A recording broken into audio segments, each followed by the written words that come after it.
स्वागत है आपका आपके अपने YouTube channel Khan learning class में। आज के इस वीडियो में हम व्रत यानी कि सर्कल के बारे में अध्ययन करेंगे, तो एंड तक बने रहिए हमारे साथ इस वीडियो में। आइए वीडियो शुरू करते हैं।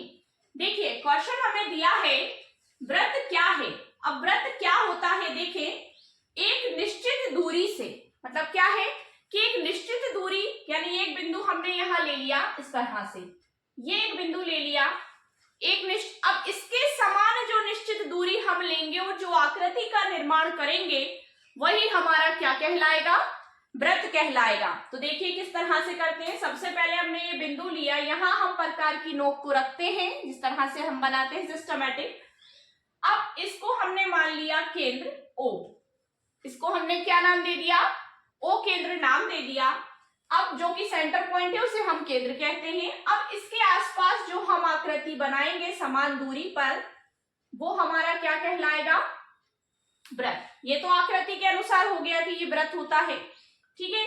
अब ये हो गया हमारा, यहाँ पे हम लिख लेते हैं ये है केंद्र, और ये चारों ओर जो आसपास होती है इसको हम बोलते हैं परिधि। इसको हम क्या कहते हैं, परिधि या परिमाप भी कह सकते हैं। तो देखिए इस तरह से हम इसकी डेफिनेशन लिखते हैं। व्रत क्या होता है, किसी निश्चित बिंदु से या एक निश्चित बिंदु से एक निश्चित बिंदु से समान, मतलब निश्चित बिंदु ये है, एक निश्चित बिंदु से समान दूरी पर स्थित, ऐसे ऐसे पॉइंट बना सकते हैं पहले हम डॉट डॉट के लिए, उसके बाद उस सारी आकृति को मतलब डॉट को हम मिला सकते हैं। तो हमारा क्या निर्माण हो जाएगा, व्रत का निर्माण हो जाएगा। एक निश्चित बिंदु से समान दूरी पर, यही इसकी परिभाषा हो जाएगी। एक निश्चित बिंदु से समान दूरी पर स्थित, समान दूरी पर स्थित। अब ये समान दूरी हो गई सेंटर से, ठीक है। समान दूरी पर स्थित बिंदुओं का, समान दूरी पर स्थित बिंदुओं का बिंदुपथ, बिंदुपथ मतलब बिंदुओं के माध्यम से जो रास्ता, जो सर्कल हमने बनाया है, बिंदुपथ जिसे हम कहते हैं। एक निश्चित बिंदु से समान दूरी पर स्थित बिंदुओं का बिंदुपथ क्या कहलाता है, व्रत कहलाता है। ये व्रत की परिभाषा है, व्रत कहलाता है, ठीक है।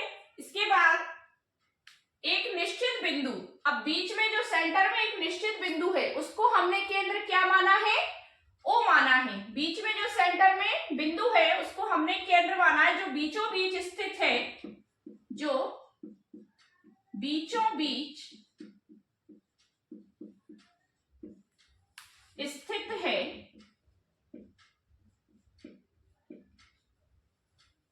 जिसे O नाम दिया गया है,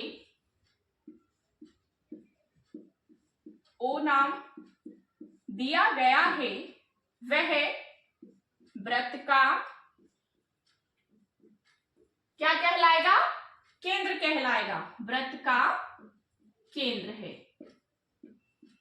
जिसको मतलब आसपास से समान दूरी लेकर हमने एक व्रत का निर्माण किया है। अब देखिए अगला क्वेश्चन हमारा आता है, ये तो हमारा हो गया व्रत। एक निश्चित बिंदु से समान दूरी पर स्थित बिंदुओं का बिंदुपथ क्या कहलाता है, बिंदुपथ मतलब बिंदुओं के द्वारा या बिंदुओं के माध्यम से बनी एक आकृति, वो क्या कहलाएगी, व्रत कहलाएगी, जो बीचों बीच स्थित है। जैसे कि ये बिंदु जो हमने बीचों बीच लिया था, जो बीचों बीच स्थित है, जिसे हमने नाम O दिया है, ये व्रत का केंद्र है। तो ये क्या कहलाएगा, व्रत का केंद्र कहलाएगा। अब देखिए ये जो व्रत के चारों ओर जिससे व्रत का निर्माण हुआ है, इसको हम क्या कहते हैं, जो बाहरी आवरण है इसको हम व्रत की परिधि कहते हैं। तो इसकी परिभाषा कैसे लिखेंगे, व्रत की परिधि, इसकी डेफिनेशन लिख लेते हैं। वृत्त की परिधि को हम क्या कहते हैं? वृत्त के चारों ओर की वक्र लंबाई को, वृत्त के चारों ओर की जो वक्र लंबाई है उसे वृत्त की परिधि कहते हैं। वृत्त के चारों ओर की, वृत्त के चारों ओर की वक्र लंबाई को, वक्र लंबाई को वृत्त की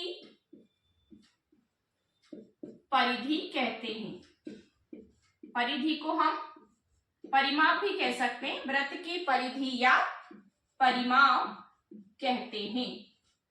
वृत्त की परिधि या परिमाप कहते हैं। तो ये तो दो चीजें क्लियर हो गई कि वृत्त क्या है। एक पॉइंट लेंगे हम, एक निश्चित बिंदु से समान दूरी पर एक आकृति या बिंदु पथ जो हमने बनाया है वो वृत्त कहलाएगा।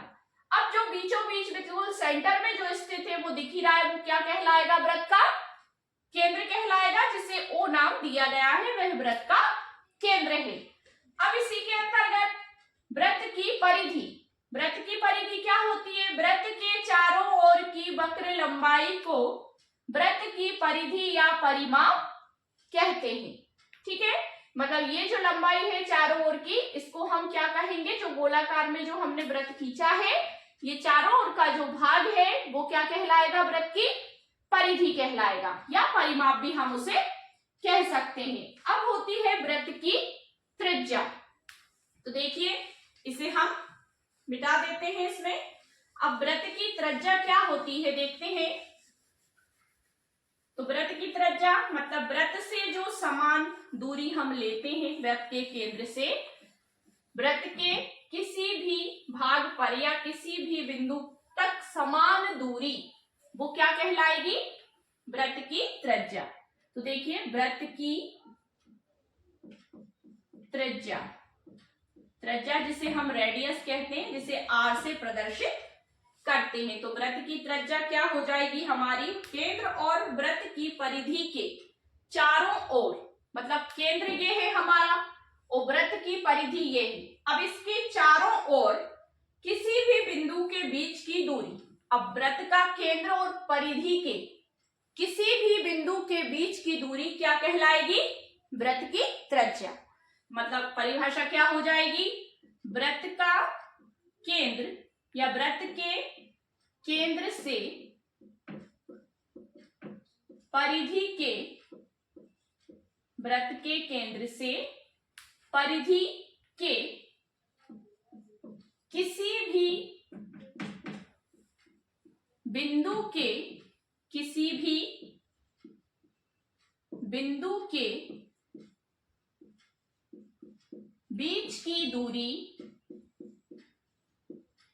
किसी भी बिंदु के बीच की दूरी, मतलब ये इसको यहां मिला दिया, चाहे यहां मिला दिया या इधर मिला दिया, तो ये क्या कहलाएगी? मतलब ये जो दूरी होगी ये आपकी आर से प्रदर्शित होगी। ये सी को हम क्या कहेंगे?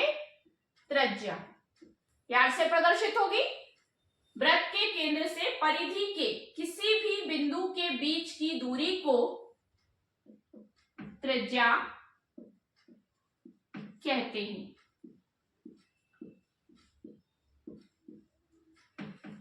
त्रिज्या, अब एक वृत्त में अनंत त्रिज्याएं खींची जा सकती हैं। तो एक वृत्त में अनंत त्रिज्याएं, एक वृत्त में अनंत त्रिज्याएं खींची जा सकती हैं। एक वृत्त में अनंत त्रिज्याएं खींची जा सकती हैं। तो ये क्या हो गया हमारा? वृत्त की त्रिज्या। ठीक है, तो ये होता है वृत्त की त्रिज्या, जिसमें कोई भी अनंत त्रिज्याएं हम खींच सकते हैं। अब इसके बाद है, देखिए वृत्त हमारा हो गया कि एक निश्चित बिंदु से समान दूरी पर स्थित बिंदुओं का परिपथ या बिंदुओं का बिंदुपथ क्या कहलाता है? वृत्त कहलाता है। वृत्त की परिधि क्या होती है? वृत्त के चारों ओर की समान वक्र लंबाई को हम क्या कहते हैं? वृत्त की परिधि कहते हैं। और वृत्त की त्रिज्या क्या हो गई? वृत्त के केंद्र से परिधि के किसी भी बिंदु के बीच की दूरी को त्रिज्या कहते हैं। अब एक वृत्त में अनंत त्रिज्याएं खींची जा सकती है। तो आज के लिए हमारी ये वीडियो में इतना ही था। डियर स्टूडेंट्स, अगर आपको वीडियो अच्छा लगा हो तो वीडियो को लाइक शेयर करिए, चैनल को सब्सक्राइब कीजिए और बेल आइकन को प्रेस कीजिए, जिससे कि आपको हमारे आने वाले लेटेस्ट वीडियोस के नोटिफिकेशंस मिलते रहे। वृत्त के बारे में आगे हम और भी क्वेश्चंस पढ़ेंगे, तो वीडियो को लाइक शेयर और चैनल को सब्सक्राइब जरूर करिएगा। Thank you so much.